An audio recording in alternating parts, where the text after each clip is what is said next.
Loving greetings once again to my dear brothers and sisters. మరొకసారి నా ప్రియ సహోదరులు సహోదరులకి ప్రేమ వందనములు. It's a joy to gather once again to know what is happening in the world based on the biblical prophecies.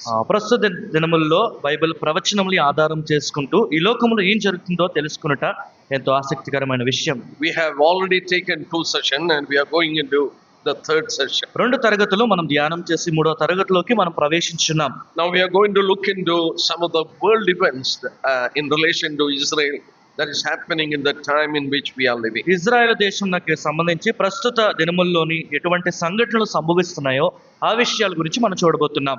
This session and the coming session tomorrow I'll be taking on the world events and the wars etc that is taking place. ఇప్పుడు జరగబోయే session రేపటి దినం session లో కూడా ప్రస్తుతము ప్రపంచంలో జరుగుతున్న సంఘటనలు యుద్ధముల గురించి నేను మాట్లాడాలని ఆశ కలిగి ఉన్నాను. About some of the latest events that is happening. ప్రస్తుతము జరుగుతున్న సంఘటనల గురించి నేను మాట్లాడాలని ఆశిస్తున్నాను. But why these troubles are coming to Israel now and then constantly? అయితే ఇజ్రాయెల్ ప్రజలకి ఎల్లప్పుడూ ఇటువంటి సమస్యలు ఎందుకు ఎదురవుతున్నాయి?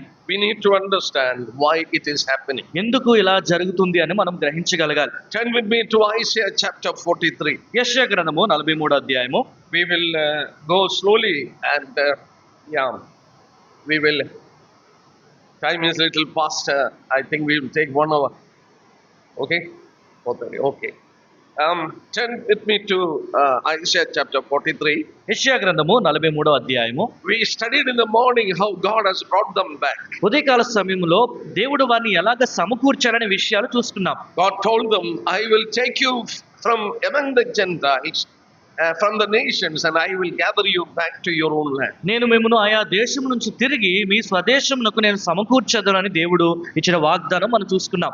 The world wanted to establish an Israel nation in other parts, not in the Middle East. ఈ ప్రపంచము ఇజ్రాయెల్ దేశముని ప్రస్తుతం ఉంటున్న ప్రాంతంలో కాకుండా ఇతర ప్రాంతంలో వారిని నివసింపు చేయాలని లోకమంతా కోరింది. We saw because 23 Islamic countries, 23 ముస్లిం దేశములు మనం చూస్తున్నాం. they are bit opponents of Jewish people. వారు యూదులకు కొంచెం వ్యతిరేకులే.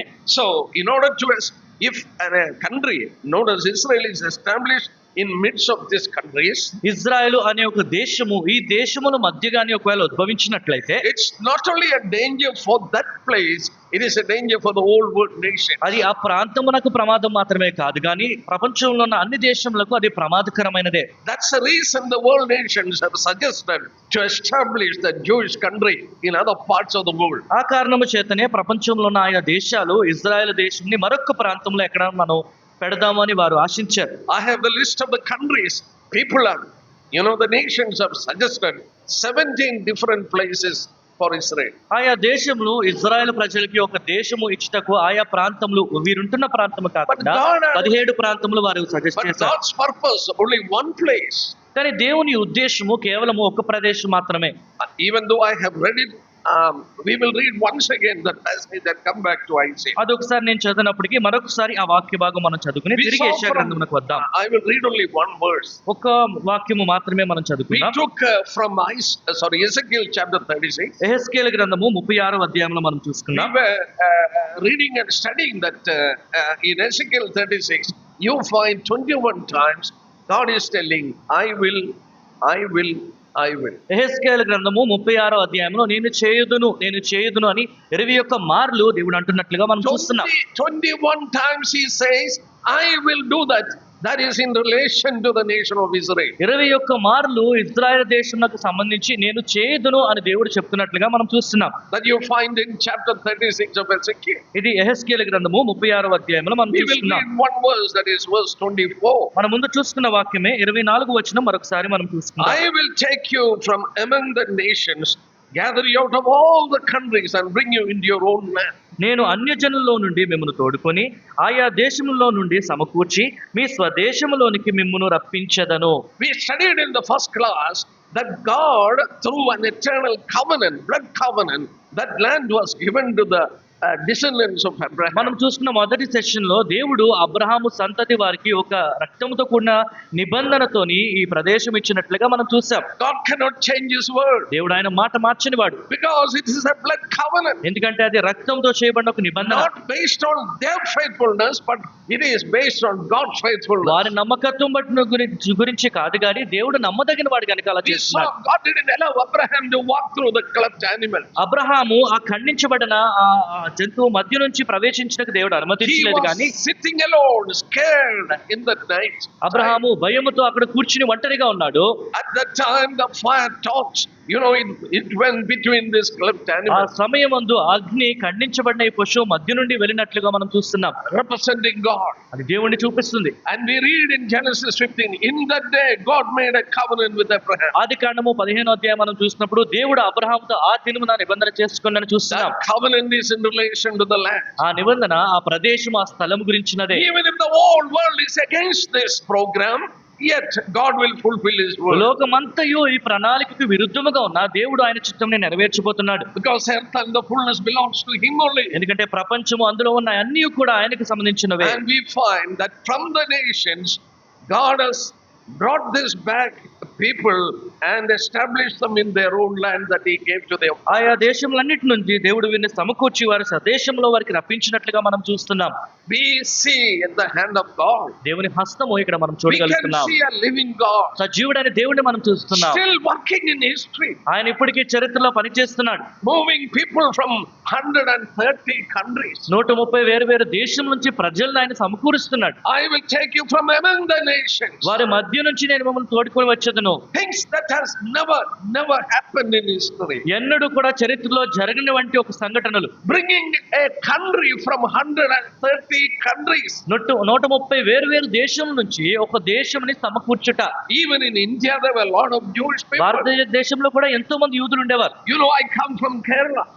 నేను కేరళకు Many చెందినవాడు. parts of Kerala, these people were living. కేరళలో ఎన్నో ప్రాంతంలో వీరు ఉండేవారు. Today, you can see Jewish synagogues and Jewish street and all. ఈ రోజు మీరు వచ్చినట్లయితే యూదులు వారి వీధులు వారి సినగోగులు మీరు చూడవచ్చు. Very difficult to see the people there. అక్కడ ఉన్న ప్రజల్ని చూడడం ఎంతో కష్టము. Hardly 10 people are left. కష్టంగా 10 మంది మాత్రమే ఉన్నారేమో. All others have gone. అందరూ తిరిగి వెళ్ళిపోయారు. This fulfilling this verse. ఈ వాక్యము నెరవేర్పు. Now the people who have come back, ఇప్పుడు ఏ ప్రజలైతే తిరిగి వచ్చారో, or the people whom God has brought back, ఏ ప్రజలనైతే దేవుడు తిరిగి సమకూర్చాడో, keep it in mind, they are not spiritual people. ఇది మీరు మనస్సులో ఉంచుకోండి, వారి ఆత్మీయులు కాదు. I told you I have visited Israel almost 10 times. Israel సుమారు ఒక 10 సార్లు నేను సందర్శించానని ముందుగా నేను చెప్పాను. Sorry to tell many things openly. ఎన్నో విషయాలు నేను ఇలాగా బాహ్యంగా చెప్తున్నందుకు నాకు ఇలా చెప్తున్నాను. They are not at all spiritual. వారు అసలు ఆత్మీయులు కాదు. 80% of the people are secular. 80% మంది వారు సాధారణమైన వారి ఆత్మీయత లేని వారు. Almost 50% are atheists. 50% మంది నాస్తికులు ఉన్నారు. Can you believe people who were teaching about one God? Almost half of the people are today atheists. అద్వితీయుడైన దేవుడి గురించి బోధిస్తున్న ప్రజలు నేడు వారు నాస్తికులుగా ఉన్నారు. మీరు నమ్మగలరా? Previous suffering that has they have gone through made them to be very hardened people. గడిచిన సంవత్సరంలో వారు వెళ్ళిన ఈ శ్రమల వలన వారి హృదయములు ఎంతో కఠినమైపోయాయి. And not only that, very very rich people. అంత మాత్రమే కాదు, బాగా ధనికులు. They are rich more than the people who live in Europe and America. Europe లోని అమెరికా దేశంలో నివసించే వారి కంటే ఎంతో ధనవంతులు అక్కడ ఉన్నారు. Riches, so many people from my state, Kerala, they are going for job in Israel. ఎంతో మంది ధనవంతులు అక్కడ ఉన్నారు. కెనడాలో ఉంటున్నారు కూడా ఇటువంటి ఇజ్రాయెల్ ప్రాంతంలోకి వారు వస్తున్నారు. ఎంతో మంది అక్కడ నుంచి ఇలాగ పనికి వెళ్తున్నారు. After taking a 6 months course, they are going for job. ఒక 6 నెలల కోర్సు తీసుకున్న తర్వాత ఉద్యోగం కొరకు వారు వెళ్తున్నారు. When I was having my lunch, I got a call again from Israel. నేను భోజనం చేస్తున్నప్పుడు కూడా ఇజ్రాయెల్ నుంచి నాకు ఒక ఫోన్ కాల్ వచ్చింది. I know him personally. He is working there as helping an old people. ఆయన నాకు వ్యక్తిగతంగా తెలుసు. అక్కడ వృద్ధులకు ఆయన సహాయం చేస్తూ పరిచర్య చేస్తున్నాడు. After all expense, they will get more than 1 lakh rupees. వాళ్ళకి ఒక అన్ని వారు ఖర్చు పెట్టిన తర్వాత కూడా 1 లక్ష రూపాయలు వాళ్ళకి మిగులుతుందని. So from Kerala, so many people have gone there for job. Kerala నుంచి ఎంతో మంది ఉద్యోగం నిమిత్తం అక్కడికి వెళ్ళిన వారు ఉన్నారు. People are going. ఇప్పుడు కూడా వెళ్తున్నారు. Because the country is so affluent, they are very rich. ఎందుకంటే ఆ దేశంలో ఎంతో ధనికులు ఉన్నారు.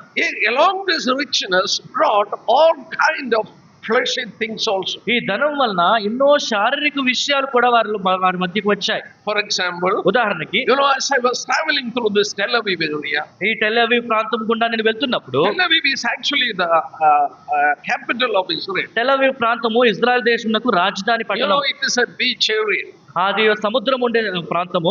I was asking the guide who was with me, అక్కడ నాతో పాటు ఉన్న ఆ సందర్శకుని గైడ్ ని నేను అడిగాను, to visit that place. Some of the people have asked. ఆ ప్రాంతమును సందర్శించాలని కొంతమంది ఆయన అడిగారు. He discouraged us. వద్దు అని ఆయన మాకు ఇలా చెప్పాడు. What he told is, ఆయన మాకు ఏం చెప్పాడంటే, don't go there, the women are almost naked there. అక్కడ మీరు వెళ్ళొద్దు, వారు అక్కడ ఉన్న స్త్రీలు ఇంచుమించు నగ్నముగానే ఉంటారు. Not only that, అంత మాత్రమే కాదు, Tel Aviv, this is one of the biggest city. ఆ టెల్ అవీవ్ ఎంతో ఒక గొప్ప మహానగరం అది. That city has more than 300 5-star hotel. ఆ పట్టణంలోని 300కు పైచీలు 5-స్టార్ హోటల్ ఉన్నాయి. So you can imagine how big that city. కనుక ఆ పట్టణం అది ఎంత మహానగరమో మీరు And how ఊహించుకోగలరు. much tourists are coming there. ఎంతో మంది సందర్శకులు అక్కడికి వస్తూ ఉంటారు. Very sorry to tell openly, but you need to understand. ఇది బహిరంగంగా చెప్పుటకు నాకు బాధగా ఉంది, కానీ ఈ విషయాలు మనం గ్రహించాలి. Tel Aviv is known as the capital of gay people.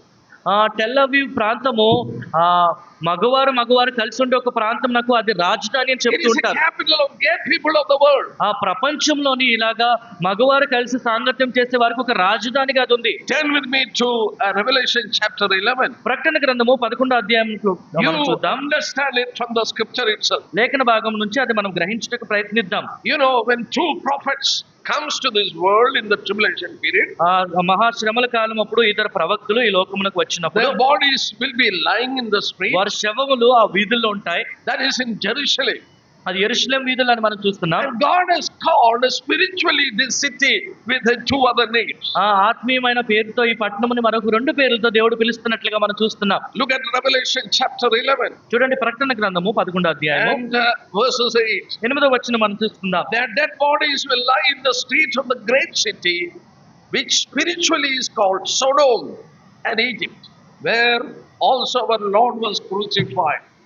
వారి శవములు ఆ మహాపట్టణపు సంత వీధిలో పడియుండును, వానికి ఉపమాన రూపముగా సొదొమ అనియు ఐగుప్తు అనియు పేరు, అచ్చట వారి ప్రభు కూడా వేయబడెను. Why did God call the city as a city of Sodom? దేవుడు ఈ పట్టణంని సొదొమ అని ఎందుకు పిలుస్తున్నాడు? Sodom, we know it is the sin of Sodom was this homosexuality. ఆ సొదొము వారు నైతికముగా ఎంతో పాపము చేసిన వారుగా మనం చూస్తున్నాం. And sin of Egypt is worldliness. ఐగుప్తు దేశము లోకానుసారమైన పాపము చేసిన వారు. And identified it is the place where the Lord is ఈ crucified. ప్రాంతంలో ప్రభువైన యేసుక్రీస్తు వారు సిలువ వేయబడి ఉన్నారని చూస్తున్నాం. What I want to tell you, the spiritual condition of the Jewish people. అక్కడ యూదుల యొక్క ఆత్మీయ స్థితి గురించి నేను మాట్లాడాలనుకుంటున్నాను. Only 20% are Orthodox Jews. కేవలము 20% మంది మాత్రమే కఠినమైన యూదులుగా మనం చూస్తున్నాం. You can see them in and around Jerusalem, around the temple area. యెరూషలేము మందిరము చుట్టుపక్కల ప్రాంతంలో మీరు చూసినట్లయితే They have special dresses like black dress. వారు ప్రత్యేకమైన దుస్తులు నల్లటి వస్త్రములు ధరించుకుని They ఉంటారు. will grow their hair and beard. వారు ఎంతో గడ్డము చుట్టూ పెంచుకుని ఉంటారు. And they don't have to work in the army or some other government job. వారు సైన్యములో గాని ప్రభుత్వ ఉద్యోగములో గాని పనిచేయవలసిన అవసరం లేదు. Israel government pays them money to look after the spiritual matter. Israel ప్రభుత్వము వారికి డబ్బులు ఇచ్చి ఆత్మీయ విషయంలో జాగ్రత్తగా చూసుకుని వారిని ఉంచారు. 20% of Jewish people are this Orthodox Jews. 20% మంది యూదులు ఇలాగ కఠినమైన యూదులుగా మనం చూస్తున్నాం. 80% are secular. మిగతా 80% మంది ఎటువంటి దేవుడిని నమ్మని వారు. But I want to tell you, నేనేం these చెప్పాలనుకుంటున్నాను, people, unless they acknowledge Lord Jesus Christ, He will not come back. ప్రభు అయిన యేసుక్రీస్తు వారి గురించి మీరు గుర్తిస్తే గానీ ఆయన తిరిగి రాడు. Yes, that is what the scripture says. అదే లేఖన భాగం మనకు తెలియజేస్తుంది. But before that, let me come to the passage we took first, Isaiah 43. కానీ దానికి ముందుగా మనం చూసుకున్న వాక్య భాగమునకు మనం తిరిగి వద్దాం. There యెషయా you గ్రంథము find 43వ the అధ్యాయము. spiritual condition of these people. ఈ ప్రజల యొక్క ఆత్మీయ స్థితిని మనం అక్కడ చూడగలుగుతున్నాం. I can take this 1 or 2 verses for the 1 hour session alone. ఈ గంట సమయం వరకు ఈ 1-2 వాక్యాల గురించి నేను చెప్పగలను. But I will just glance through it to make you understand only. కానీ ఆ విషయాలు మీకు క్లుప్తంగా అర్థమయ్యేలాగా నేను చెప్పి ముందుకు This is వెళ్తాను. concerned in the bringing back of this people. Israel ప్రజల్ని తిరిగి సమకూర్చుట అనే విషయం గురించి మనం చూస్తున్నాం. Look at verses 5 and 6. 5-6 వచనములు మనం చూద్దాం. Fear not, for I am with you. I will bring your descendants from the east and gather you from the west. I will say to the north, give them up, and to the south, do not keep them back. యెషయా గ్రంథము 43వ అధ్యాయము 5-6 వచనములు మనం చదువుకుందాం. భయపడకము, నేను నీకు తోడై ఉన్నాను.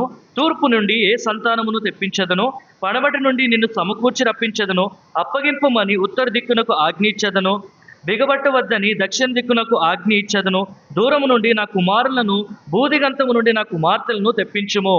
All the four combers of the world is mentioned here. నలుదిక్కులు, ప్రపంచంలో ఉన్న నలుదిక్కుల గురించి ఇక్కడ ప్రస్తావన మనం చూస్తున్నాం. From the east, తూర్పు నుండి, from the west, పడమటి నుండి, from the north, ఉత్తర దిక్కు నుండి, from the south, దక్షిణ దిక్కు నుండి, from around the world. ఆ ప్రపంచ నలుమూలల నుండి. This is not concerned in the bringing back of the people from Babylon. ఇది కేవలము బబిలోను దేశం నుంచి ప్రజల్ని వెనక్కి తీసుకువచ్చే విషయం గురించి చెప్పట్లేదు. From Babylon, it is from one place they were brought back. Babylon నుంచి వారు సమకూర్చబడినప్పుడు ఒక ప్రదేశం నుంచి వారు తిరిగి వచ్చారు. This God is speaking about bringing them from the four corners of the world. కానీ ఇక్కడ దేవుడు ప్రపంచంలో నలుదిక్కుల నుంచి వారిని సమకూర్చే విషయం గురించి మాట్లాడుతున్నారు. Very interesting here. ఎంత ఆశ్చర్యకరమైన విషయం. One thing I just want to point out to you. ఒక విషయము మీ ఎదుట నేను ఉంచాలని. You know, Israel is a center part. We studied it in the earlier. Israel దేశము ప్రపంచ పట్టణంలోని మధ్యలో ఉందని మనం చూస్తున్నాం. Ezekiel 5:5. యెహెజ్కేలు గ్రంథం 5వ అధ్యాయం 5వ వచనము. Ezekiel 30:11. యెహెజ్కేలు గ్రంథం 38వ అధ్యాయం 11వ వచనము. Isaiah 19:24. యెషయా గ్రంథము 19వ అధ్యాయం 24వ వచనము. There you read Israel is the center of the world. Israel దేశము లోకమునకు మధ్య భాగంలో ఉందని మనం చదువుతున్నాం. Once you get the center part, you can understand where is east, where is north, where is south. ఆ మధ్య భాగమునకు మనం వచ్చినప్పుడు ఉత్తర దిక్కు ఎట్టుంది, తూర్పు ఎట్టుంది, దక్షిణం ఎట్టుంది మనకు అర్థమవుతుంది. Whenever God says north, it is north of Israel. దేవుడు ఉత్తర దిక్కు అని చెప్తున్నప్పుడు ఇజ్రాయెల్ దేశంలో ఉత్తరంలో మనం చూడాలి. When he says I will bring the people of the east, it is east of Israel. దేవుడు తూర్పు నుంచి ప్రజల్ని తీసుకువస్తాను అనగా ఇజ్రాయెల్ దేశంలో తూర్పు వైపు మనం చూడాలి. Take a map, world map, and look. You can understand where is the north and where is the east. ప్రపంచ పటము మీరు తీసి గమనించినట్లయితే తూర్పు ఎటుంది, ఉత్తరం ఎటుంది మనకి బాగా అర్థమవుతుంది. I want to point out one thing here. ఒక విషయము ఇక్కడ మీకు చెప్పాలనుకుంటున్నా. I will say to the north, give them up. అప్పగింపుమని ఉత్తర దిక్కునకు ఆజ్ఞ ఇచ్చెదను. Look at that. There is a command given by God.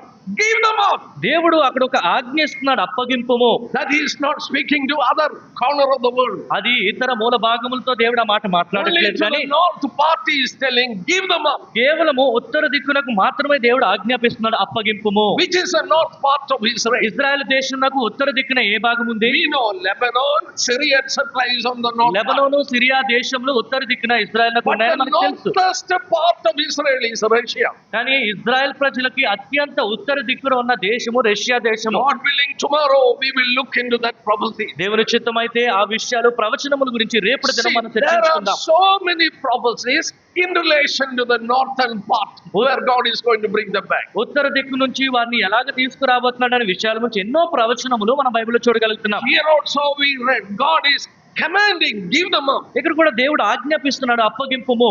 You know why? ఎందుకో తెలుసా? Because that part of the world was not giving up the people. ఎందుకంటే భూభాగంలో ఆ ప్రాంతము ప్రజల్ని అలాగ అప్పగించట్లేదు. From Russia, they didn't allow the Jewish people to immigrate. Russia దేశము యూదులను అక్కడి నుంచి బయటికి రావడానికి వాళ్ళు అనుమతి ఇవ్వలేదు. But he commanded, give them up. కానీ దేవుడు ఆజ్ఞాపిస్తున్నాడు, అప్పగింపుము. What happened? ఏం జరిగింది? 1989, 1990, communism was broken. USSR was broken. 1989 సంవత్సరం, 1990 సంవత్సరంలో యుఎస్ఎస్ఆర్ అది ఎలాగ విడిపోయిందో You మనం know, at చూడగలుగుతున్నాం. the time of Gorbachev, ఆ గోర్బచవ్ సమయంలో then people started to flock from there to Israel. ప్రజలందరూ కూడా అక్కడి నుంచి ఇజ్రాయెల్ దేశంలోకి తిరిగి వచ్చి ప్రారంభించారు. 1/3, almost 1/3 of the Jewish people living in Israel has come from Russia. Israel దేశంలో ప్రస్తుతం ఉంటున్న 3వ భాగము రష్యా నుంచి వచ్చిన వారే. You know, I can take a few verses. Many verses are there, but I will take Zechariah chapter 2 verses 6. ఎన్నో వాక్యాలు ఉన్నాయి కానీ నేను ఒక వాక్యం మాత్రమే మనం చూద్దాం. జకరియా గ్రంథము 2వ అధ్యాయం 6వ వచనం మనం చూద్దాం. Brothers and sisters, what the scripture says, it is exactly like that. లేఖన భాగములు ఏమైతే తెలియజేస్తున్నాయో ఖచ్చితంగా అలాగే ఉన్నట్లు మనం చూస్తున్నాం. There is some meaning when God says something. దేవుడు ఒక మాట పలికినప్పుడు దానికి ఒక ప్రత్యేకమైన భావం ఉంటుంది. Look at Zechariah chapter 2 Zechariah గ్రంథము 2వ అధ్యాయము verses 6. 6వ వచనం మనం చూసుకుందాం. Up, flee from the land of north, says the Lord. ఉత్తర దేశంలో ఉన్న వారులారా తప్పించుకుని రండి. God is telling, flee from there. అక్కడ నుంచి మీరు తప్పించుకురండి అని దేవుడు చెప్తున్నాడు. In fact, the people from Russia, Jewish people, had to flee from there. Russia నుంచి యూదులు అక్కడ నుంచి పారిపోయి వచ్చారు. I was trying to find out what is this. ఇది ఏంటి అని నేను దాన్ని తెలుసుకునేందుకు ప్రయత్నించాను. 1881. 1881 You సంవత్సరంలో know, the Tsar emperors were ruling. ఆ సార్ అనే చక్రవర్తులు వీరు పరిపాలించేవారు. There was an emperor known as Tsar Alexander II. ఆ సార్ అలెగ్జాండర్ II అనే చక్రవర్తి పరిపాలనలో He was murdered. ఆయన్ని హతమార్చారు. A Jewish woman was suspected. ఒక యూదా స్త్రీ ఆయనని చంపిందని భావిస్తుంటారు. Persecution started against them. ఎంతో శ్రమలు వారికి విరుద్ధంగా ప్రారంభమయ్యాయి. From there, these people started to run. అక్కడి నుంచి ప్రజలు పరిగెత్తుట ప్రారంభించారు. You know, communist revolution. ఆ కమ్యూనిస్టులు వారు విప్లవం There అనుకుంటే again, these Jewish people had to run. అక్కడ కూడా అక్కడ నుంచి యూదులు పారిపోయి రావాల్సిన పరిస్థితి At the ఏర్పడింది. Hitler's time, Second World War, Hitler సమయం, రెండో ప్రపంచ యుద్ధం సమయంలో almost 2.5 lakh people, Jewish people from Russia, they had to flee. సుమారుగా 2.5 లక్షల మంది యూదులు రష్యా దేశం నుంచి పారిపోయి రావాల్సిన పరిస్థితి ఏర్పడింది. When communism was broken, ఈ కమ్యూనిజం ఎప్పుడైతే విడిపోయినా lakhs of people from there has gone. కొన్ని లక్షల మంది అక్కడ నుంచి బయటకు వచ్చారు. Scripture says, God says, give them up.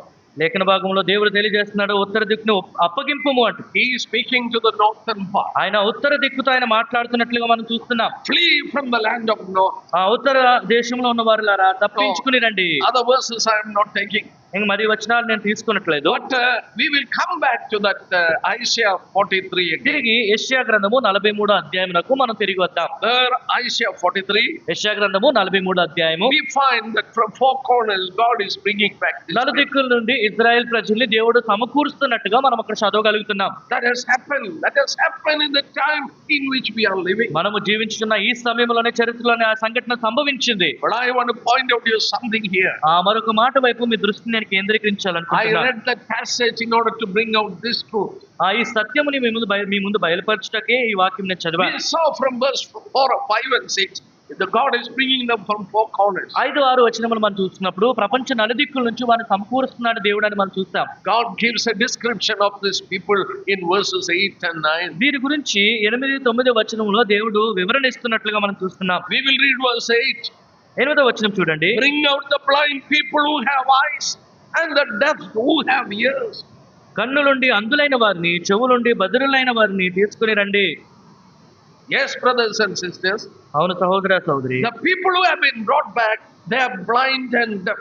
ఎవరైతే ఇలాగ సమకూర్చబడ్డారో వారు అందులైన వారు బదిరులైన వారిని మనం చూస్తున్నాం. Spiritually blind, ఆత్మీయంగా వారు అందులై ఉన్నారు. spiritually deaf. ఆత్మీయంగా వారు చెవిటి వారై ఉన్నారు. We read in Romans chapter 15, రోమీయులకు రాసిన పత్రిక 15వ అధ్యాయంలో మనం చదువుకున్నాం. 25. 25వ వచనం మనం In the morning చూస్తున్నప్పుడు we looked into that verse. ఉదయకాల సమయంలో ఆ వాక్య భాగమును మనం చూస్తున్నాం. Partial blindness have happened to the Jewish people until the times of Gentiles are fulfilled. ఆ అన్యజనుల సమయము పరిపూర్ణమగినంత వరకు కూడా కొంత మట్టుకు వారు కఠినులైనట్లుగా ఇశ్రాయేల్ ప్రజల గురించి మనం చూస్తున్నాం. Blindness, వారి గుడ్డితనము, they cannot read or understand the truth. వారి సత్యములు అర్థం చేసుకోలేరు, Their గ్రహించలేరు. eyes are closed to the truth. వారి కన్నులు ఈ సత్యం వైపు మూయబడి ఉన్నాయి. You know how many organizations and people are working to convert the Jewish people. ఎన్నో సంస్థలు, ఎంతో మంది ప్రజలు యూదుల్ని మతమార్చుటకు ప్రయత్నిస్తున్నారు. But hardly one person,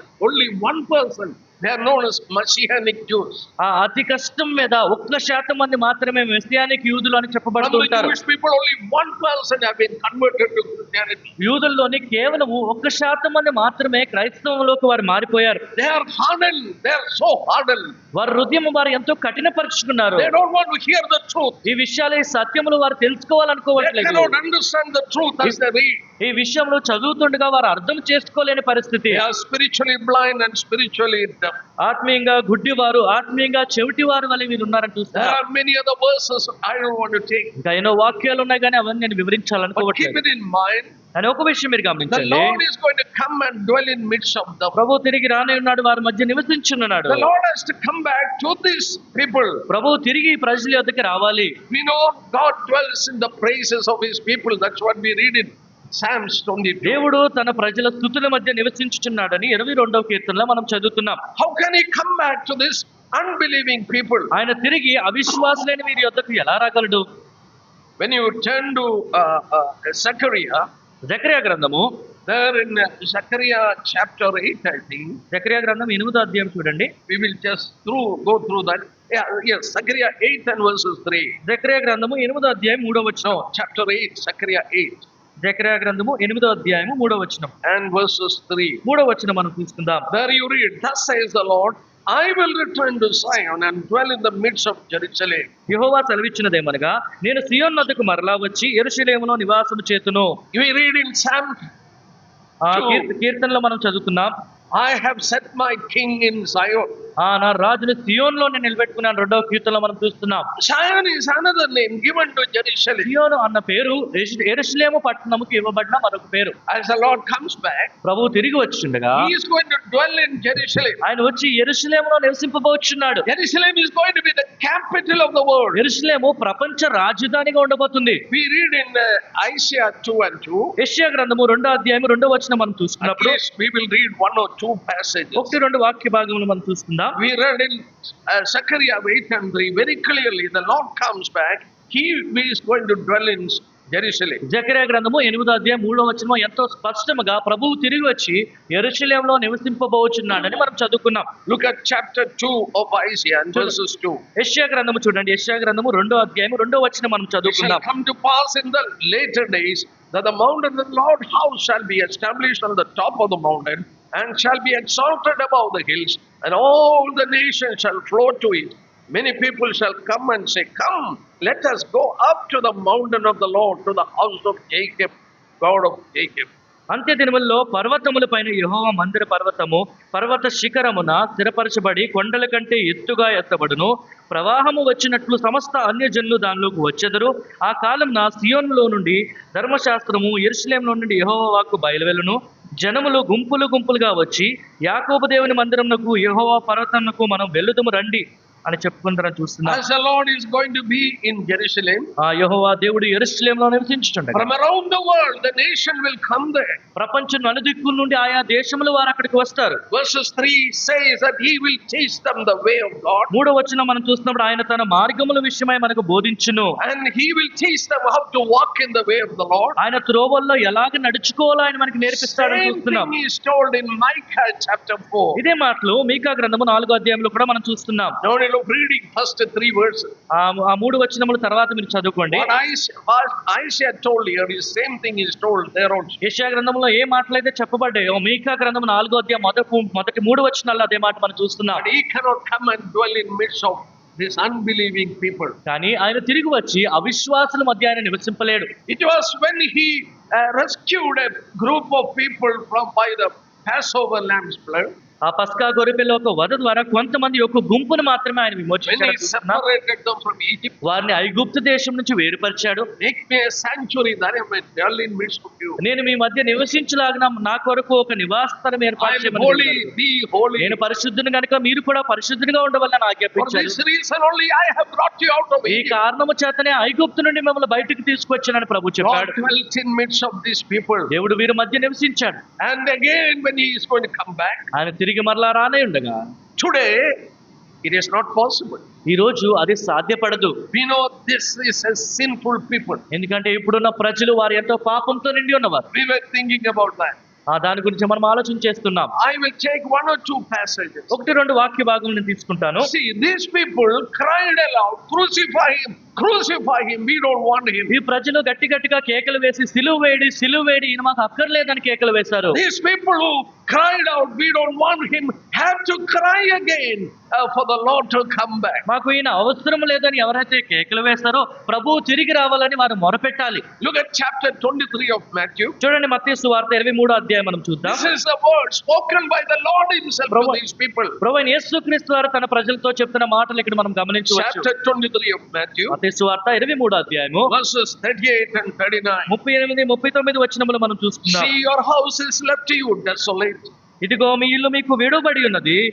I say to you, you shall see me no more till you say, Blessed is he who comes in the name of the Lord. ఇది మొదలుకొని ప్రభు పేరిట వచ్చువాడు స్తుతింపబడిన గాకని మీరు చెప్పు వరకు నన్ను చూడరని మీతో చెప్పుచున్నాను. You will not see me until you say, blessed is the one who comes in the name of the Lord. ప్రభు పేరిట వచ్చువాడు స్తుతింపబడిన గాక అని మీరు చెప్పు వరకు నన్ను చూడరని మీతో చెప్పుచున్నాను. They only told, away with him, crucify him.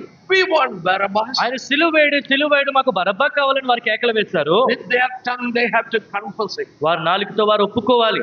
Then only he will come back. అప్పుడే ఆయన తిరిగి వస్తాడు. One more passage in Hosea 5. మరొక వాక్య భాగము హోషేయ గ్రంథంలో మనం You చూస్తున్నాం. need to read that. అది మనం చదువుకోవాలి. And there is a time frame also there. అక్కడ ఒక కాల వ్యవధి కూడా మనం చూస్తున్నాం. Look at Hosea chapter 5. హోషేయ గ్రంథము 5వ అధ్యాయము. This is a passage prophetically spoken by the Lord to these people. ప్రవచనాత్మకంగా ప్రభు తన ప్రజలతో మాట్లాడిన ఈ వాక్య భాగం మనం చూద్దాం. Chapter 5 and verses 15. హోషేయ గ్రంథము 5వ అధ్యాయము 15వ వచనము. I will return again to my place. నా స్థలమునకు తిరిగి నా స్థలమునకు పోవుదును అని ఆయన చెప్తున్నారు. Yes, the Lord came back from heaven. ఆయన పరలోకం నుండి ఆయన తిరిగి వచ్చారు.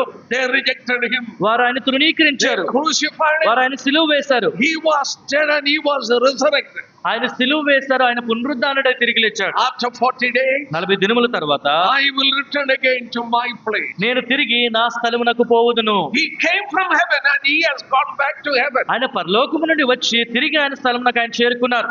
As he went into heaven, ఆయన పరలోకమునందు చేరుకుని Psalms 110 and verses 1, 110వ కీర్తన మొదటి వచనం మనం చూసుకున్నప్పుడు God told him, you are my son, sit at my right hand నీవు నా- until I make your enemies your footstool. నీవు నా కుమారుడే, నా కుడిపార్శ్వం నీ కూర్చొని నీ శత్రువుని పాదపీఠముల కింద ఉంచే వరకు నా కుడిపార్శ్వం కూర్చో అని దేవుడు సెలవిస్తున్న మాటలు మనం చూస్తున్నాం. I will return again to my place. నేను తిరిగి నా స్థలమునకు పోవుదును అని 15వ Now వచనం the next చూస్తున్నాం. phrase you note it down. ఆ తర్వాత మాట మీరు జాగ్రత్తగా గమనించండి. Till they acknowledge their offense.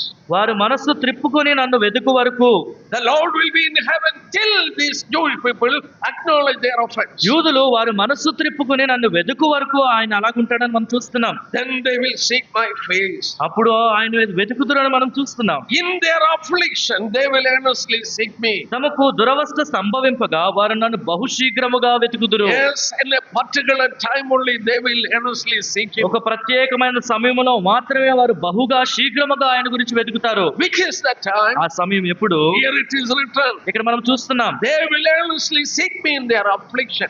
తమకు దురవస్థ సంభవింపగా వారు నన్ను బహుగా వెతుకుదురు. A time of affliction for these people. ఈ ప్రజలకు దురవస్థ రానే ఉంది. Yeah, this is known as Jacob's trouble. ఇది యాకోబునకున్న సమస్య అని మనం చెప్పవచ్చు. We will go back to Jeremiah chapter 30. ఇర్మీయా గ్రంథము 30వ అధ్యాయానికి మనం తిరిగి వెళ్దాం. There it is clearly shown according to the time frame when this time of Jacob's trouble is going to come. ఏ సమయ వ్యవధిలో ఈ యాకోబునకు శ్రమ సంభవిస్తుందనే విషయాల గురించి ఇర్మీయా గ్రంథం 30వ అధ్యాయంలో మనం చూస్తున్నాం. You know verses 1 and 2, no need of reading. 1-2 వచనాలు మీరు చూస్తున్నట్లయితే Something around 2500 years back, 2500 సంవత్సరముల క్రితము God told Jeremiah, దేవుడు ఇర్మీయాతో చెప్తున్న మాటలు, take a book, ఒక పుస్తకము తీసుకుని, that is actually a scroll, అప్పుడు ఇలాగ పుటలు ఉండేవి, write in a book, అందులో రాయాలని keep చెప్పి this.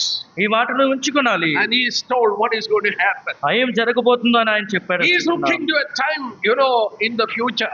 భవిష్యత్తులో ఒక కాలం ఆయన చూస్తూ చెప్తాడు చూస్తున్నాం. Verses 3, 3వ వచనం చూడండి. days are coming, says the Lord. రాబో దినములలో అని ప్రభు చెప్తున్నట్లు మనం The Lord చూస్తున్నాం. is speaking about a time something is going to happen. యెహోవా దేవుడు ఏ కాలం అయితే కొన్ని సంఘటనలు జరగబోతున్నాయి దాని గురించి ఆయన I will మాట్లాడుతున్నారు. cause these people to return to their land, to the land I gave to their fathers. వారి పితరులకు నేను ఇచ్చిన దేశంలో వారు స్వాధీనపరుచుకున్నట్లు వారు తిరిగి And రప్పించదని they shall చెప్తున్నాడు. possess it. వారు దాన్ని స్వాధీనపరుచుకుందరు. 2500 years back, through Jeremiah, God penned it down. 2500 సంవత్సరాల క్రితము ఇర్మీయా ద్వారా దేవుడి ఈ మాటలు ఒక పుస్తకంలో రాయించుకున్నాడు. A time is going to come ఒక సమయం రానయ్యుంది when I am going to bring back these ఆ people. సమయమందు ఈ ప్రజలు నేను తిరిగి తీసుకువచ్చదును. Wonderful. ఎంతో అద్భుతమైన Praise the Lord. దేవునికి స్తుతి That కలుగుగాక. time has come in the time in which we are living. ఆ సమయము మనం జీవించుచున్న కాలంలోనే వచ్చింది. I used to tell that my fathers, they didn't see it. నా తండ్రులు ఇది చూడలేదు. But in the time when we are living, we are seeing this. కానీ మనము జీవించుచున్న ఈ కాలంలోనే ఈ సంఘటనలు మనం చూస్తున్నాం. The time God spoke about 2500 years. దేవుడు ఏ కాలముల గురించి అయితే 2500 సంవత్సరముల క్రితము మాట్లాడారో This has been fulfilled. ఇది నెరవేర్చబడింది It సహోదరులారా. was something that was impossible. ఇది అసాధ్యముగా భావించబడే ఒక సంఘటన. 1911 edition of Britannica Encyclopedia. Britannica encyclopedia 1911వ సంవత్సరంలో ప్రింట్ చేయబడిన It దాంట్లో is printed there అందులో ఇలా ఉంది, that the coming back of Israel and establishing a country is impossible. Israel ప్రజలు తిరిగి సమకూర్చబడి ఒక దేశము స్థాపింపబడట అసాధ్యము అని వారు ఆ పుస్తకంలో ముద్రించారు. అది అసాధ్యము, It is not possible. అది సాధ్యమే కాదు. These people without unity, they are scattered around the globe. ఈ ప్రజలు ఏమాత్రం ఐక్యము లేకుండా ప్రపంచం నలుదిక్కులా చెదిరిపోయి Their ఉన్నారు. land they have lost almost 2000 years. 2000 సంవత్సరాలు అయిపోతుంది వారి దేశం వారు కోల్పోయి, And their enemies are living there. వారి శత్రువులు ఆ ప్రదేశంలో జీవించున్నారు. How can they come back and establish a country? వారు తిరిగి అక్కడికి వచ్చి వారి దేశం ఎలా The స్థాపించుకుంటారు? wise men of the world told it is impossible. లోకములో ఉన్న జ్ఞానులందరూ కూడా ఇది అసాధ్యమని చెప్పారు. But the Lord told, కానీ ప్రభు చెప్తున్నమాట, there is a time going to come when I'm going to bring back this. తగిన కాలం ఉంది, ఈ ప్రజలు నేను తిరిగి సమకూర్చదును. And that has happened. అది జరిగింది. That has happened in the time in which you and me are living. నీవు నేను మనం జీవించున్న ఈ కాల వ్యవధిలోనే ఆ సంఘటన చోటు చేసుకుంది. That has happened. ఇది జరిగి What is the next? దాని తర్వాత ఏం That's జరిగింది? what we are going to emphasize. ఆ విషయముల మీద మన దృష్టిని కేంద్రీకరిద్దాం. Look at the preceding verses. ఆ తర్వాత వాక్యమును మీరు చూడండి. Verses 4 onwards. 4వ వచనం నుంచి మనం These చూస్తున్నట్లయితే, are the words that is Lord spoke concerning Israel. యెహోవా ఇశ్రాయేలు వారిని కూర్చి యోధా వారిని కూర్చి సెలవిచ్చిన మాటలు ఇవి. Thus says the Lord, we have heard a voice of trembling, of fear and not of peace, and now I see and see whether a man is ever in labor with child. So why do I see every man with his hand on his loins like a woman in labor, and all faces turned pale?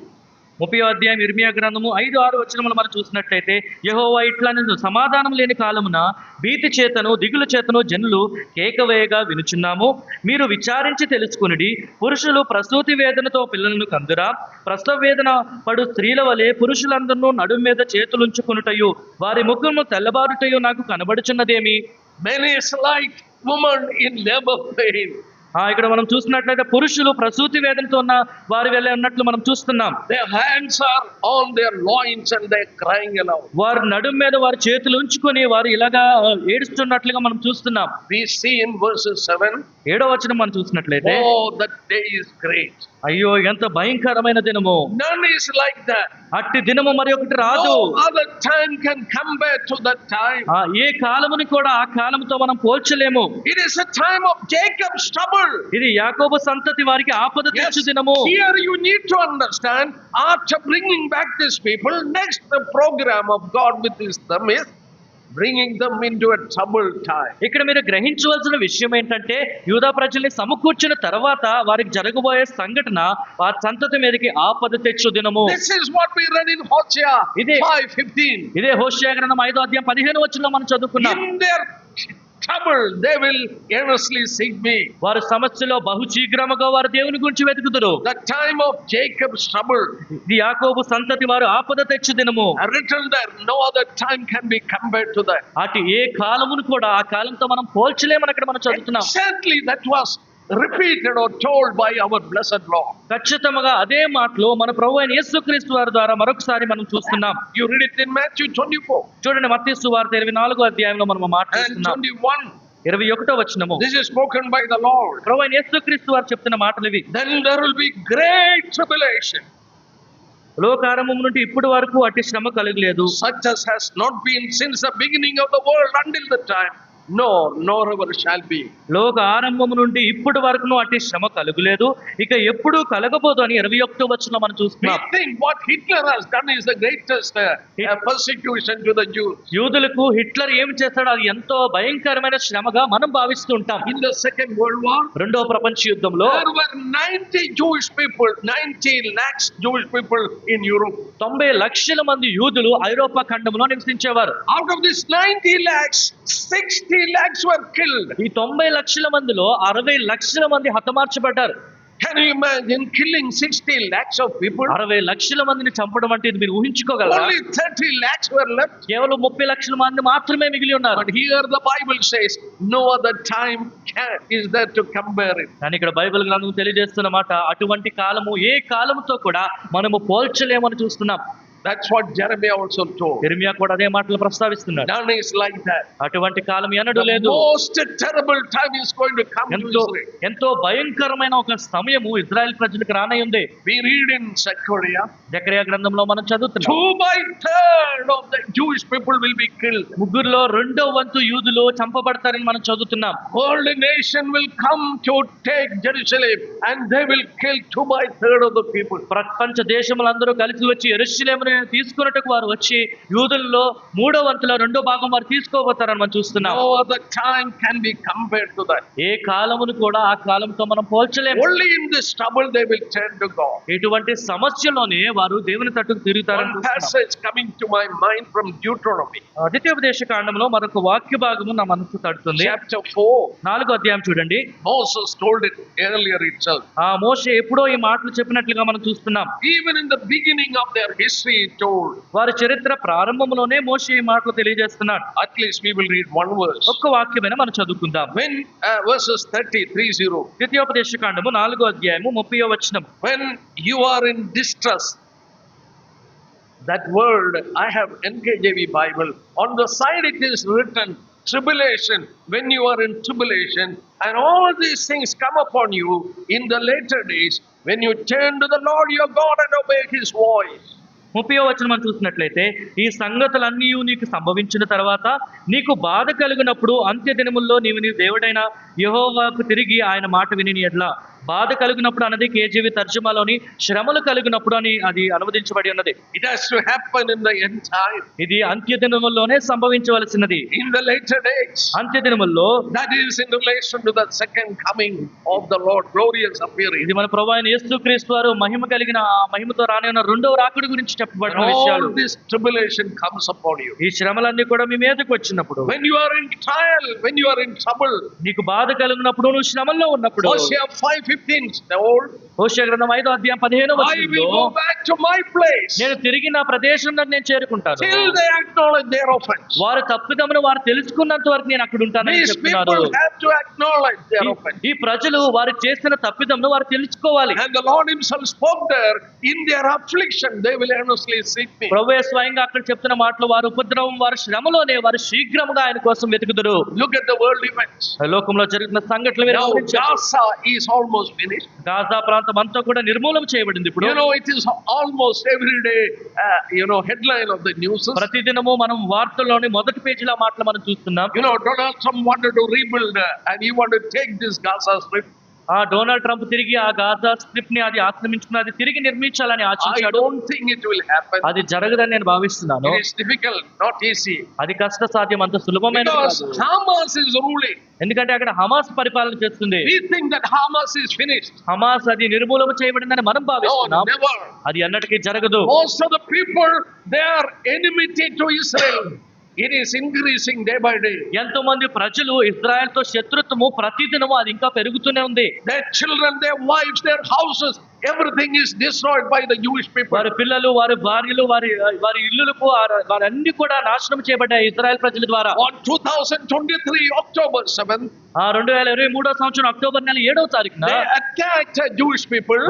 వారు యూదుల మీద వారు దాడి చేశారు. 1,200 people were killed. 1200 మంది అక్కడ హతమార్చబడ్డారు. Just after that 1 week, Putin, the president of Russia, అది జరిగిన ఒక వారం వ్యవధిలోనే రష్యా ప్రధాని Putin he declared, and I noted in my notes, ఆయన ఈ మాట చెప్పాడు. అది నా నోట్స్ లో నేను all రాసుకున్నాను. this happened because two-state solution is not brought. ఆ 2 దేశముల ఒక దాని కొరకు ఒక సొల్యూషన్ వారు తీసుకుని రాలేదు కనుక ఇది A జరిగింది. Palestine country has to be brought. ఒక పలస్తీన్ దేశం రావాలి. Palestine is not at all country. పలస్తీన్ అనేది దేశమే కాదు, It is only authority, not a country. అది అధికారము మాత్రమే, అది దేశము కాదు. Israel is bargaining and never allowing them to have a country. Israel ఈ విషయం గురించి బేరమాడుతున్నారు. వారికి అసలు దేశం ఇవ్వడానికి వీరు అసలు It's not తలొకట్లేదు. easy to form a country when Israel cannot exist peacefully. ఆ ఇజ్రాయెల్ ప్రజలు సమాధానంగా లేనప్పుడు ఇలా ఒక దేశంలో ఉద్భవించడానికి ఎంతో అసాధ్యమో. You know the land, West Bank.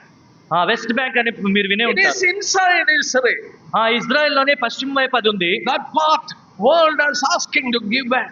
ప్రపంచం అంతా కూడా ఆ ప్రాంతంలో తిరిగి ఇవ్వమని అడుగుతుంది. Once that is given back, ఒక్కసారి అది వెనక్కి ఇవ్వబడినట్లయితే from the Mediterranean Sea, Mediterranean సముద్రం నుండి Israel land will be around 6 miles. Israel ప్రదేశం అంతా కూడా 6 మైళ్ళ వరకు ఉంటుంది. And the enemy is inside Israel. Israel ప్రజలు లోపల ఈ శత్రువులు అందరూ ఉంటారు. Where can they have protection? వారికి ఎక్కడ వారికి సంరక్షణ I ఉంటుంది? believe they will give back this West Bank. ఈ వెస్ట్ బ్యాంక్ ని వారు తిరిగి ఇచ్చేస్తారని నేను భావిస్తున్నాను. Israel will be forced to give back. Israel ప్రజల మీద ఇది కఠినంగా అడిగి వారి ఎదురు నుంచి Time తీసుకుంటారు. allows, I will show you tomorrow. సమయం ఉన్నట్లయితే రేపటి దినం వీటి గురించి మనం చూద్దాం. And they will give back, but one condition, they need protection. West bank ని వారు తిరిగి ప్రపంచానికి ఇచ్చేస్తారు కానీ వారికి సంరక్షణ That కల్పించమని అడుగుతారు. protection is given to them by Antichrist. ఆ సంరక్షణ వారికి అంత్యక్రీస్తు ఇవ్వబోతున్నాడు. He will make a strong covenant, forced covenant.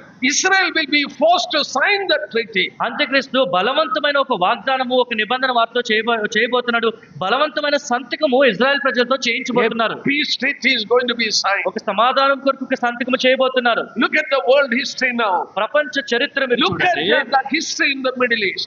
ప్రస్తుతము తూర్పు భాగంలో ఉన్న చరిత్ర మీరు చూడండి.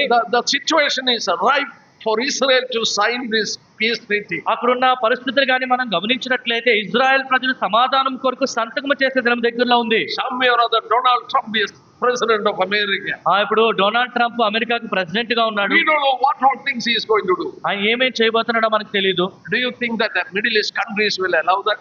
ఈ తూర్పు భాగంలో ఉన్న దేశంలో ఒప్పుకుంటాయని మీరు Today, భావిస్తున్నారు? when I got a call from Israel, ఈ రోజు ఇజ్రాయెల్ నుంచి నాకు ఫోన్ కాల్ వచ్చినప్పుడు he was telling there is a big group of people against this Trump's declaration that he is going to build the Gaza. Trump తిరిగి గాజాని నిర్మిస్తాను అని చెప్పిన మాటకు వ్యతిరేకంగా ఎంతో మంది గుంపులు సమకూరుతున్నారు అనే మాట నాకు ఇప్పుడు So తెలిసింది. many people in Israel itself is against Netanyahu. ఇజ్రాయెల్లోనే ఎంతో మంది ప్రజలు నెతన్యాహుకు వ్యతిరేకముగా ఉన్నవారు ఉన్నారు. That is the prime minister of Israel. Netanyahu Israel ప్రధానమంత్రి. It is not like what we think. మనం ఊహించినట్లుగా ఇది కాదు. It is an explosive part of the world. ఇది ప్రపంచంలో ఎంతో భయంకరమైన ఒక ప్రదేశముగా ఉంది. Israel has to come to a forced peace treaty. Israel బలవంతముగా ఒక సమాధానంతో కూడిన ఒక సంతకం చేయబోతున్నారు. They need a protection from the higher power. వారికి ఒక గొప్ప అధికారం నుంచి సంరక్షణ కల్పించమని వారు And the కోరుతున్నారు. Christ who is going to raise from the previous Roman Empire, he is going to be the powerful man in the world. రోమా సామ్రాజ్యం నుంచి ఉద్భవించబోతున్న అంత్యక్రీస్తు ప్రపంచంలోనే ఎంతో అధికారం చెందిన ఒక వ్యక్తిగా ఉండబోతున్నాడు. Not Americans. అమెరికా వారు కాదు. Americans will go down economically. America వారు వారు ఇంకా దిగజారిపోతారు వారు And ఆర్థికంగా these కూడా. European people, the revived Roman Empire, they will become the most powerful nation in the world. ఐరోపా ఖండంలోని రోమా సామ్రాజ్యంలో మిగిలిన వారే లోకంలోని ఎంత బలవంతులుగా పరాక్రమం చెందిన వారుగా మార్చబడతారు. The ruler who is going to come out of it, ఎవరైతే పరిపాలించబోతున్నాడో he will be Antichrist. ఆయన అంత్యక్రీస్తు అని మనం చూస్తున్నాం. Bible call him beast, బైబిల్లోని ఆయన మృగమని మనం చూస్తున్నాం. because that will be his character. ఎందుకంటే ఆయన స్వభావం అలాగ ఉండబోతుంది. He will force Israel and the Arab people to sign the treaty. ఆయన ఇజ్రాయెల్ ప్రజలు అరబ్ దేశస్తులు కలిసి ఈ సమాధానం యొక్క ఒప్పందంలోకి రావడానికి ఆయన బలవంతం చేయబోతున్నాడు. To make a peace treaty. వారు సమాధానం కొరకు ఒక ఒప్పందం చేయాలి. In that peace treaty, ఆ ఒప్పందంలో Israel will give back West Bank. Israel ప్రజలు ఈ వెస్ట్ బ్యాంక్ ని తిరిగి ప్రపంచానికి Then తెస్తారు. only two-state solution, Palestine and Israel, will exist together. అప్పుడే పాలస్తీనా దేశము ఇజ్రాయెల్ దేశము అని ఈ రెండు కలిసి ఉండే ఒక పరిస్థితి ఏర్పడుతుంది. But we see the beginning of it. కానీ మనము దాని ప్రారంభ దశ చూడగలుగుతున్నాం. Now look at here. These people have to be purified. ఈ ప్రజలు వారు శుద్ధీకరింపబడాలని మనం చూస్తున్నాం. All of you have become. Let us turn to another passage in the scripture. మరొక వాక్య భాగం మనం చూద్దాం. Ezekiel chapter 22, very, very important passage. యెహెజ్కేలు గ్రంథము 22వ అధ్యాయము ఎంతో ప్రాముఖ్యమైన వాక్య భాగం ఇది. There we know the spiritually blind and deaf people. ఆత్మీయంగా గురుడితనము కలిగిన వారు చెమిటి వారి గురించి మనం In other చూస్తాము. words, spiritually they are impure. మరొక మాటలో చెప్పాలంటే ఆత్మీయంగా వారు అపవిత్రులు.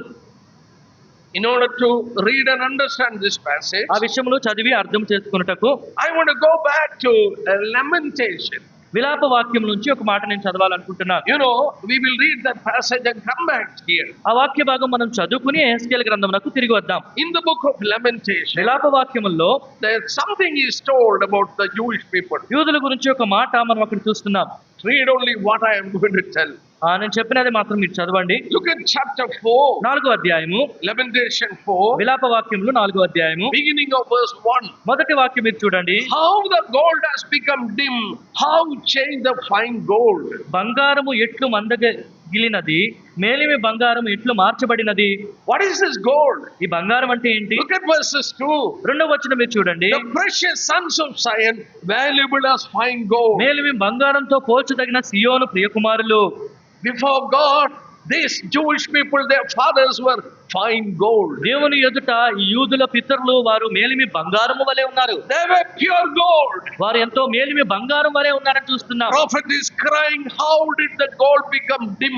ఈ బంగారం ఎలాగ మందగిలినది అని మనం చదువుతున్నాం. How changed the fine gold? ఈ మేలిమి బంగారం ఎట్లు మార్చబడినది అని The ప్రవక్త precious అడుగుతున్నాడు. sons of Zion, who was valuable as fine gold. మేలిమి బంగారంతో పోల్చదగిన సియోను ప్రియకుమారులు అని మనం చదువుతున్నాం. If the gold has lost its purity, ఆ బంగారము తన పరిశుద్ధత కోల్పోయినప్పుడు some other metal has mixed with the pure gold. మరొక లోహం ఏదో బంగారంతో కలిసి ఉండొచ్చు. In order to purify that, దాన్ని పవిత్రీకరించుటకు goldsmith has got only one way.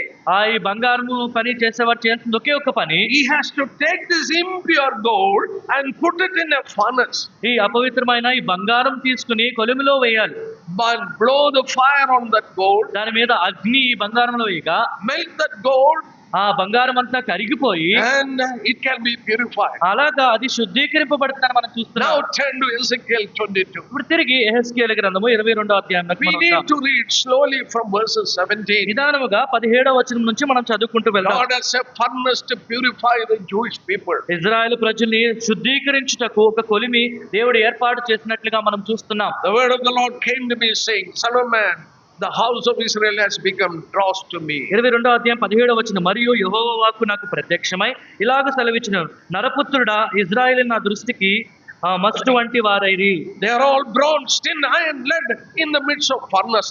They have become dross from silver. అందరూ కొలిమిలోని ఇత్తడియు తగరమును ఇనుమును సీసమును నైరి, వారు వెండి మస్తు వంటి వారైరి.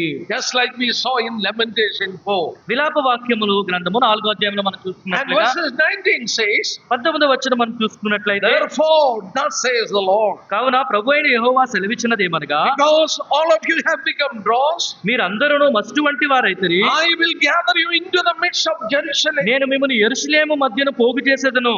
As men gather silver, bronze, lead, tin into the midst of a furnace. ఒకడు వెండియో ఇత్తడియో ఇనుమును సీసమును తగరమును పోగు చేసి కొలిమిలో వేసి To blow fire on it, to melt it. So I will gather you in my anger and my fury, and I will leave you there and melt you. దాని మీద అగ్ని ఊదగిరించినట్లు నా కోపము చేతను రౌద్రము చేతను మిమ్మును పోగు చేసి అక్కడ మిమ్మును కరిగింతును. Yes, I will gather you and blow you with the fire of my wrath. మిమ్మును పోగు చేసి నా కోపాగ్ని మీ మీద ఊదగా నిశ్చయముగా మీరు దానిలో కరిగిపోవుదురు. Last part of verse 22. Then you will know that I, the Lord, have poured out my fury on you. అప్పుడు యెహోవానైన నేను నా క్రోధమును మీ మీద కుమ్మరించితనని మీరు తెలుసుకుందురని 22వ అధ్యాయం ఆఖరి భాగంలో చూస్తున్నాం. The purifying furnace of God for Israel is Jerusalem. Israel ప్రజల్ని ఏ కొలిమిలో యెరూషలేము అనే కొలిమిలోని దేవుడు వేసి వారి శుద్ధీకరణ చేయబోతున్నాడు. Keep it in mind, when they became independent in 1948, వారు 1948వ సంవత్సరంలో వారికి స్వతంత్రం వచ్చినప్పుడు they didn't have Jerusalem. వారికి యెరూషలేము లేదు.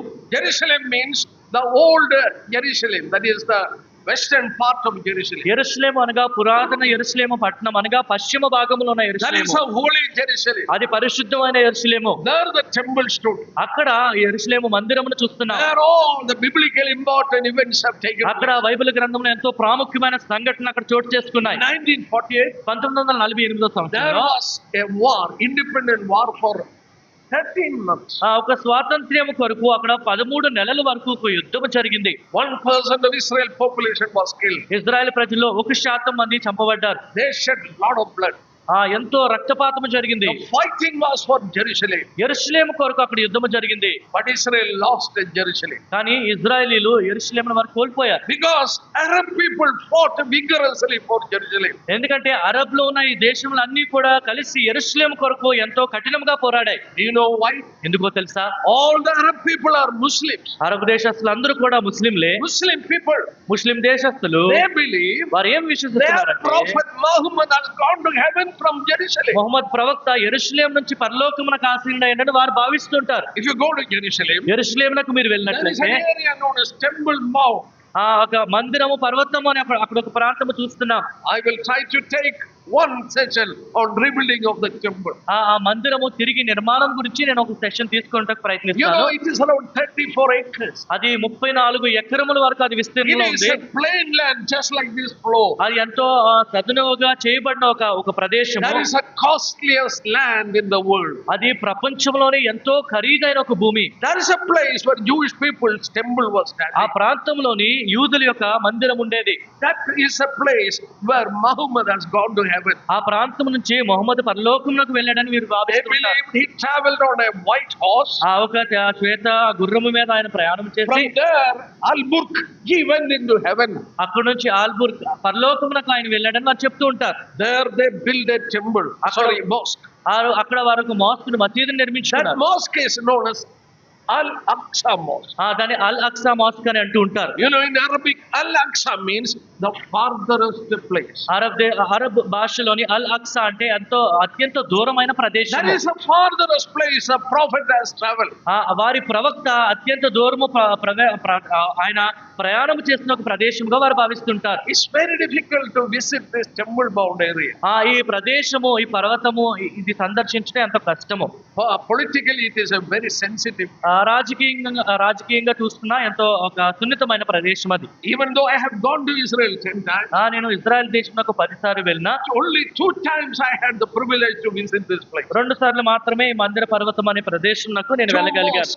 Dome of the Rock and Al-Aqsa Mosque. Dome of the rock అనే ఒక మసీదు, అల్ అక్సా అనే మసీదు 2 ఉంటాయి. I went and touched the Dome of the Rock. నేను అక్కడికి వెళ్ళి డోమ్ ఆఫ్ ది రాక్ నేను ముట్టుకున్నాను. Then I wanted to touch Al-Aqsa Mosque, తర్వాత వెళ్ళి అల్ అక్సా మాస్క్ ని ముట్టుకోవాలని ప్రయత్నించాను. where they believe prophet has gone to heaven. అక్కడి నుంచి వారి ప్రవక్త పరలోకంలోకి వెళ్ళాడని వారు భావిస్తుంటారు. They asked me a question. There are guards. వారు నన్ను అక్కడ కొంతమంది సైనికులు ఉన్నారు, నన్ను ప్రశ్నించారు. Are you a Muslim? నువ్వు ముస్లింవా? I don't know. నేను కాదని చెప్పాను. They didn't allow me to touch it. అది ముట్టుకోవటానికి నాకు వారు అనుమతి ఇవ్వలేదు. Only Muslims are allowed to touch. ముస్లింలు మాత్రమే అది ముట్టుకోవాలని. But I saw it very near. అది చాలా దగ్గర నుంచి నేను చూస్తాను. What I want to tell you is, నేను ఏం చెప్పాలని ప్రయత్నిస్తున్నానంటే, you know, this was not in the hand of Muslim.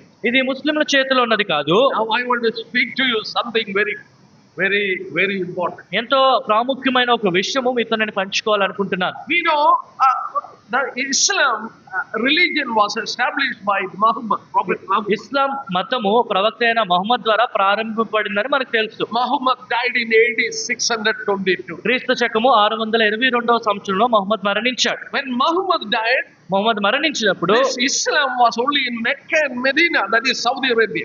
ఇస్లాం మతము సౌదీ అరేబియాలో మెక్కా మదీనాల్లో మాత్రమే ఉంది. It was not at all in any other Middle East part. ఇంకా ఏ దేశంలో కూడా ఈ మతము లేదు. But in AD 638, కానీ క్రీస్తు శకము 638వ సంవత్సరంలో from Saudi Arabia, Saudi Arabia నుండి a very efficient military leader, ఒక ఎంతో ఆధునికమైన ఎంతో ప్రాముఖ్యత చెందిన ఒక సైనిక నాయకుడు, his name is Khalid ibn Walid. Khalid Ibn వాలిద్ ఆయన పేరు. He came with an army. ఆయన ఒక సైన్యంతో బయలుదేరి వచ్చి He converted all these Bedouin Arabs. Either you be converted or be killed. Arab లో బెడూవియన్ అరబ్స్ అని పిలువబడేవారు ఉంటారు. మీరు అయితే మతం మారాలి లేకపోతే మమ్మల్ని హతమారుస్తామని బెదిరించాడు. Sure, the Middle East was not like what you see today. కనుక ఇప్పుడు మీరు చూస్తున్న తూర్పు ఆ మధ్య భాగం దేశంలో అది అప్పుడు అలా లేదు. Arabs were Bedouins. They were on donkeys or camels and they were living in tents and all. అరబ్ దేశస్తుల్ని బెడూవియన్స్ అని పిలిచేవారు. అనగా వారు గుర్రముల మీద గాడిదల మీద వెళ్తూ గుడారముల్లో నివసించేవారు. This Arab leader Khalid ibn Walid with the sword. Either you be converted to Islam or be killed. ఈ ఖాలిద్ బిన్ వహీద్ అని ఈ అరబ్ సైనిక నాయకుడు మీరైతే మతం మారాలి లేదా మిమ్మల్ని హతమారుస్తానని బెదిరించాడు. All the Middle East has become Islam. అక్కడ తూర్పు ప్రాంతంలో ఉన్న దేశంలో అన్ని కూడా వారు ఇస్లాం They మారిపోయారు. captured Jerusalem also. యెరూషలేమును కూడా వారి కైవసం చేసుకున్నారు. AD 638, క్రీస్తు శకము 638వ సంవత్సరంలో they declared Jerusalem as their capital, Jerusalem. holy place. యెరూషలేము వారి పరిశుద్ధ పట్టణముగా వారు నిశ్చయించుకున్నారు. Keep it in mind. ఈ విషయాన్ని మీరు మనసులో ఉంచుకోవాలి. Even when there was no Islam in the world, ప్రపంచంలో ఇస్లాం అనే మతము లేనప్పుడు కూడా through the prophet. ప్రవక్త ద్వారా Prophet Ezekiel lived 600 years before Christ. ప్రవక్త అయిన యెహెజ్కేలు ప్రభువైన యేసుక్రీస్తు వారికి 600 సంవత్సరాల ముందు జీవించిన ప్రవక్త. Islam came 600 years after Christ. ఇస్లాం మతము ప్రభువైన యేసుక్రీస్తు వారు మరణించి 600 సంవత్సరాల తర్వాత వచ్చింది. Prophet Ezekiel told, I will gather you into the midst of Jerusalem. ప్రవక్త అయిన యెహెజ్కేలు చెప్తున్నాడు, యెరూషలేము మధ్య భాగంలోకి మిమ్మల్ని నేను తోడుకొని I am వచ్చాను. going to purify you there. నేను మిమ్మల్ని కొలువులో వేసి మిమ్మల్ని శుద్ధీకరించబోతున్నాను. Now, two religion clashes there. ఇప్పుడు రెండు మతముల మధ్య సంఘర్షణ మనం చూస్తున్నాం. Jewish people and Islam. ఒకవైపు యూదులను చూస్తున్నాం, ఒకవైపు ముస్లింలను చూస్తున్నాం. And turn with me to Zechariah. Zechariah గ్రంథమునకు మనం తిరిగి వద్దాం. Our time is going to be over. మనకు సమయం అయిపోతుంది. And God willing, we will continue this. దేవుని చిత్తం అయితే ఈ మాటలు మనం కొనసాగించబోచున్నాము. Zechariah, జకరియా గ్రంథము look at chapter 12, 12వ అధ్యాయము. the burden of the word of the Lord. దేవుని వాక్యము Verses 2. 2వ వచనము చూడండి. I will make Jerusalem a cup of drunkenness to the surrounding people. నేను యెరూషలేమును చుట్టూనున్న జనులందరికీ మత్తు పట్టించే పాత్రగా చేయబోచున్నాను. Oh, I have underlined in my Bible to the surrounding people with the red ink. చుట్టూనున్న జనులందరికీ అనే మాట రెడ్డింగ్ తో నా బైబిల్లో నేను అండర్లైన్ You know, చేస్తున్నాను. when the prophet Zechariah wrote it down, nothing around that place.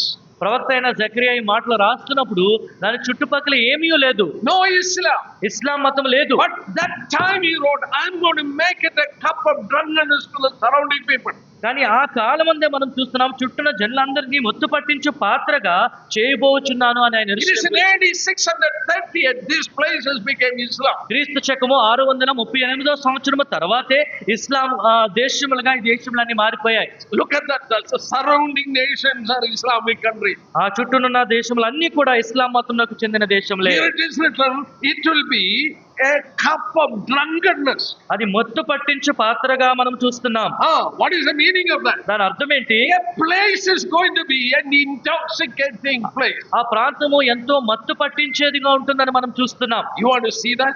అది మీరు చూడాలనుకుంటున్నారా? Turn with me to Isaiah 29. యెషయా గ్రంథము 29వ అధ్యాయానికి మనం వద్దాం. There you find how they are going to be intoxicated. వారు ఎలాగా మత్తులవుతారనే విషయాన్ని అక్కడ మనం చదువుతున్నాం.